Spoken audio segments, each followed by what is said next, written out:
భారత్ మరో బంగ్లాదేశ్ కాకుండా ఏం చేయాలి?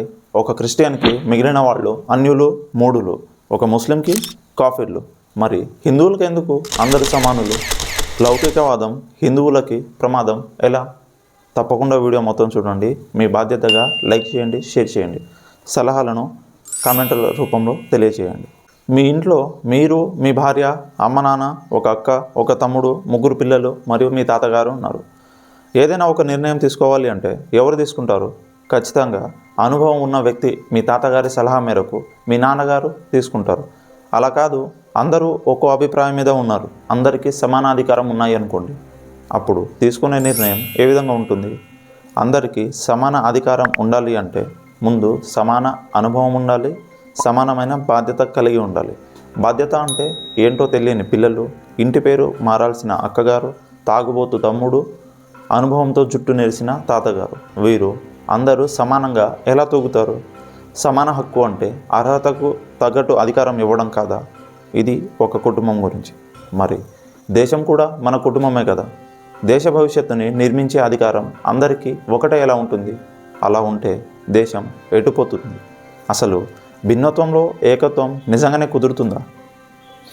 ఉదాహరణకు, ఒక పెద్ద అడవిలో పెద్ద ప్రమాదం జరిగింది. అది ఆ అడవి చరిత్రలోనే కనీవిని ఎరుగని పెద్ద ప్రమాదం. అందులోనే ఉన్న ఔషధ మొక్కలు కాలిపోతున్నాయి, మంటకి చిన్న సన్నకారు జీవాలన్నీ మాడి మసి అయిపోతున్నాయి, వేడికి అందులోనే ఉన్న నీటి నిల్వలు కూడా ఆవిరి అయిపోతున్నాయి, ఆహారం లేక జీవులన్నీ బక్క చిక్కుతున్నాయి. వలస కోసం వేరే అడవికి ప్రయాణం అయ్యాయి. దేవుని వరం అది. ప్రయాణం అయిన చోట వర్షాలు కురుస్తున్నాయి, పంటలు బాగా పండుతున్నాయి. అందులో ఉన్న సింహాలు ఆ జీవులకి ఆశ్రయం కలిగించాయి, బతుకు అని చెప్పి ఒక స్వేచ్ఛని ఇచ్చాయి. కాలక్రమేణా బతకడానికి వాటి సంఖ్య పెరుగుతున్న కొద్దీ జీవనాధారాలు తక్కువయ్యాయి. అన్ని జీవుల ఆకలితోటి అలమటిస్తున్నాయి. ఇప్పుడు వాటి మధ్య ఒక ఒప్పందం జరగాలి. ఎలాంటి ప్రమాదాన్నైనా ఎదుర్కొనేలా ఒక గుహ ఏర్పాటు చేసుకోవాలి. ఇంకా అందులోనే ఆనందంగా అందరూ కలిసి ఉండాలి. ఆ గుహే ప్రజాస్వామ్య సామ్రాజ్యం. ఇక్కడ అన్ని జీవులు సమానమే. అందులో ఒప్పందం ఏంటి అంటే, సామర్థ్యం ఎక్కువ కాబట్టి సింహం కూరలు పీకేయాలి, జీవితకాలం బయటికి రాని విధంగా బోనులోనే బస ఏర్పాటు చేయాలి. పరిమాణం చిన్నది కాబట్టి పందికొక్కులకు పరిమితులు ఉండవు. కాటేసే పాములకి, మరుగే కుక్కలకి, రక్తం రుచి మరిగిన తోడేళ్ళకి వేటికి హద్దులుండవు. ఎందుకంటే అది కుహనా లౌకిక సామ్రాజ్యం కాబట్టి. పెరుగుతున్న ఆకలితో పాటు కోరికలు పెరుగుతున్నాయి. పందులు స్వేచ్ఛగా విహరిస్తున్నాయి, పాములు విషం కక్కుతున్నాయి, గుంటనక్కలు అబద్ధాన్ని ప్రచారిస్తూనే ఉన్నాయి, ఇంకా తోడేళ్ళు మత మార్పిడికి ప్రయత్నం చేస్తూనే ఉన్నాయి. ఇలా అందరూ స్వేచ్ఛగానే ఉంటున్నారు. మరి బోనులో సింహం పరిస్థితి ఏంటి? పైన పడి పొడుస్తున్న కాకులకి హద్దు లేదు, కిందనే ఉండి గోతులు తవ్వుతున్న పందికొక్కులకి పరిమితి లేదు. ఇది ఎవరికి వారు సింహం అనుకునే భారతదేశంలోని ప్రతి హిందువుల పరిస్థితి. సోమరితనాన్ని బోధించే పందికొక్కు బాబాలని, పైన పడి పొడిచే నాసిక కాకుల్ని, రక్తం రుచి మరిగిన తోడేళ్ల జిహాదిని ఎదుర్కోకపోతే సుమతి శతకంలో చెప్పినట్టు, బలవంతుడు నాకేమని పలుహూరతో నిగ్రహించి పలుకుట మేళ, బలవంతమైన సర్పము చలిచీమల చేత జిక్కి చావదే సుమతి, అందరూ కనుమరుగవడం ఖాయం. అయినా మన హిందువులకి పట్టదు. తిన్నామా, పడుకున్నామా, తెల్లారిందా, ఏ దేవుడు అయినా ఒకటే, అందరూ దేవుళ్ళు సమానమే అని కూసే సెక్యులర్ హిందువులు ముందుగా తెలుసుకోవాల్సింది హైందవ మతానికి ఇతర మతానికి ఉన్న తేడాని.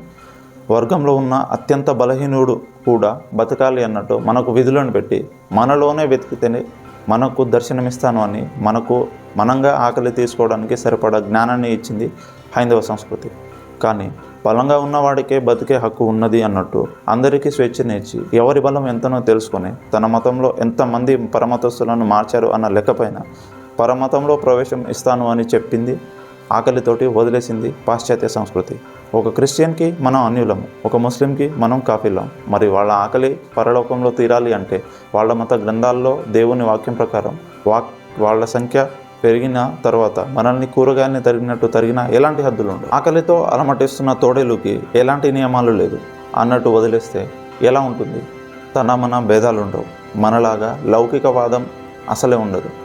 న్యాయం ఒకటే, పాశవికం. ధర్మం ఒకటే, ఆటవికం. అప్పుడు మనకు మిగిలిన ఆప్షన్ ఒకటే, చావడం లేదా మతం మారడం. మనం కాబట్టి చస్తాం సరే, మరి మనల్ని నమ్ముకున్న మన ఆడపడుచుల సంగతులేంటి? వాళ్లకు కూడా చెంపబడే స్వేచ్ఛ నిజంగా ఉంటుందా? ఒక తోడేలు 10 సింహాల దగ్గర ఉంటే తాను వేటాడే గుణం చూపదు. అదే సింహాల సంఖ్య తగ్గినా లేక తోడేలు తన సంతానం పెంచుకున్నా అప్పటికే లౌకికవాదంతో కోరలు పీకించుకొని పంజాకి సంకెళ్ళు వేయబడ్డ సింహాలపైన దాడికి దిగుతుంది, హతమారుస్తుంది, ఊచకోతకొస్తుంది. ఇది ఎప్పుడో రాతయుగంలో రాయబడిన చరిత్ర కాదు, వర్తమానంలో పొరుగు దేశాల్లో చూస్తున్న మారణకాండ. ఇప్పుడైనా మనం మేల్కోకపోతే, లౌకికవాదాన్ని వీడకపోతే ఆ మరణకాండ మళ్ళీ దశాబ్దంలో మనతో మొదలు అయ్యే అవకాశం లేకపోలేదు. ఇది కేవలం మనం కళ్ళు మూసుకొని నిద్రపోతున్నప్పుడు జరుగుతున్న కుట్ర కాదు, మన కళ్ళ ముందే అత్యంత ప్రకాశవంతమైన రాజ్యాంగ వెలుగులో రాయబడుతున్న అజ్ఞానపు గీత. అదే మన దేశంలో మన పిల్లల చేత స్కూళ్లలో రాయింపబడుతున్న రాత. మన దేశంలోని క్రిస్టియన్ మిషనరీలో ఇంగ్లీష్ మాధ్యమాల్లో చెప్పబడుతున్న చదువుల్లో మన పిల్లల ధర్మం పట్ల కానీ, భక్తి కానీ, మన దేశం పట్ల విశ్వాసం కానీ నేర్పట్లేదు. నేర్పుతున్నది ఒకటే, లౌకిక స్వేచ్ఛ, లౌకికవాదపు కూత. అంటే కన్నది మనమే కానీ పెరుగుతున్న DNA వాళ్ళది అన్నమాట. అందుకనే చదువుతున్న మన పిల్లలు సంస్కారం కూడా లేకుండా మనకే ఎదురు చెప్పడానికి తయారవుతున్నారు, మన ఆచారాలను తప్పుపడుతున్నారు. అనుకుందాం, మన 4 తరాల ముందు మన తాతలు బంగారు పళ్ళెంలో భోజనం చేశారు అని ఒక సాక్ష్యం దొరికితే మనం ఏం చేస్తాం? వెంటనే ఇప్పుడు ఉన్న దరిద్రం ఎందుకు వచ్చింది అని ఆలోచిస్తాము. దానికి కారణము అయిన వాళ్ళపైన తిరుగుబాటు చేస్తాము. అదే 4 తరాల ముందు మన తాతలు దరిద్రంలో ఉన్నారు అని తెలిస్తే వెంటనే మనకున్న కారు, ఉద్యోగం చూసుకొని పొంగిపోతాం. ఖచ్చితంగా ఇదే మనకు డార్విన్ సిద్ధాంతం నేర్పేది. మనం కోతుల నుంచి పరిణామం చెందాము అని. కోతి సహజ లక్షణం అజ్ఞానం, కుదురుగా ఉండకపోవడం, ఇష్టం వచ్చినట్టు ఉండడం. మనం చేసే తప్పుల్ని సహజం చేయడానికి మనకు నేర్పబడిన పాఠం కూడా అదే. ఎందుకంటే మార్కెట్కి మనం కావాలి ఒక బానిసలా కానీ స్వతంత్ర అభ్యర్థిలా కాదు.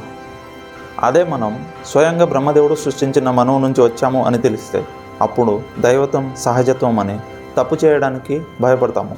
మన ముందు తప్పు జరిగితే చెప్పులు అరిగేలాగా కొడతాము. కానీ 2 కోతులు కొట్టుకొనిదే కాకి కడుపు నిండదు కదా. అందుకనే స్త్రీ పురుష భేదాలు, చిన్న పెద్ద తారతమ్యాలు, వర్ణ విభేదాలు సృష్టించి మన చరిత్రని, అందులో ఉన్న పౌరుషత్వాన్ని గుప్తపరిచి మన చైతన్య పరాయ దేశాన్ని పొగిడిస్తున్నారు. భారతదేశం అన్ని రంగాల్లో అభివృద్ధి చెందినది, ప్రకృతి, సంపద, జ్ఞానం మరియు దైవత్వంలో. కానీ ఇప్పుడు జరుగుతున్నది అడ్వర్టైజ్మెంట్ అండ్ బిజినెస్. మన చరిత్ర మనకు తెలియకపోతే మనం అనాథాలతో సమానం, అమ్ముడు పోవడానికి సిద్ధంగా ఉన్న వస్తువులతో సమానం. ఇప్పటికే ఆలస్యమైంది. మరి మన పిల్లలకి ఎలాంటి విద్య నేర్పాలి అన్నది కిందనే ఉన్న డిస్క్రిప్షన్లో లింక్ పెట్టాను, తప్పక చూడండి. అలానే మనలో ఉన్న హైందవ వీరత్వాన్ని ఎప్పటికప్పుడు నిద్రలేపడానికి ప్రయత్నం చేస్తూనే ఉంటా. మీ సలహాని లైక్ రూపంలో, కామెంట్ల రూపంలో షేర్ చేస్తూ అందించండి.